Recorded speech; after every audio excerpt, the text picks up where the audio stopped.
எனவே பரக்கத்துக்கு இந்த விஷயத்தை சொல்ல வந்து நீண்டு விட்டது. அப்படிப்பட்ட பரக்கத்துள்ள வாழ்க்கையாக நம்முடைய வாழ்க்கை நாம் வாழ வேண்டும். அதை விட்டுவிட்டு இந்த ஒரு வாழ்க்கை வாழுகிறோம் பாருங்கள். என்ன இருந்தாலும் போதாது என்ற எண்ணம், எவ்வளவு இருந்தாலும் போதாது என்ற எண்ணம். யாராவது போதும் என்று சொன்னவர் இருக்கிறார்களா?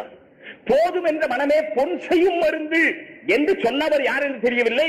அவர் இருந்தால் கூட போதும் என்ற மனத்தை எதிர்பார்க்க முடியாது. போதும் என்ற மனம் பிறக்கிறது. எங்கிருந்து பிறக்கிறது சகோதரர்களே? நம்முடைய மனதிலே பிறக்கிறது போதும் என்ற மனம். எங்கிருந்து பிறக்கிறது? சொர்க்கத்தின் மீது யாருக்கு நம்பிக்கை இருக்கிறதோ அவர்களை தவிர வேறு யாருக்கும் போதும் என்ற மனம் வர முடியாது. போதும் என்ற மனம் அல்லாஹ்வின் மீதும் சொர்க்கத்தின் மீதும், சொர்க்கத்திலே நாம் வாழப்போகிற வாழ்க்கையின் மீதும் யாருக்கு நம்பிக்கை இருக்கிறதோ அவர்களை தவிர வேறு யாருக்கும் போதும் என்ற மனம் வர முடியாது. ஏன்?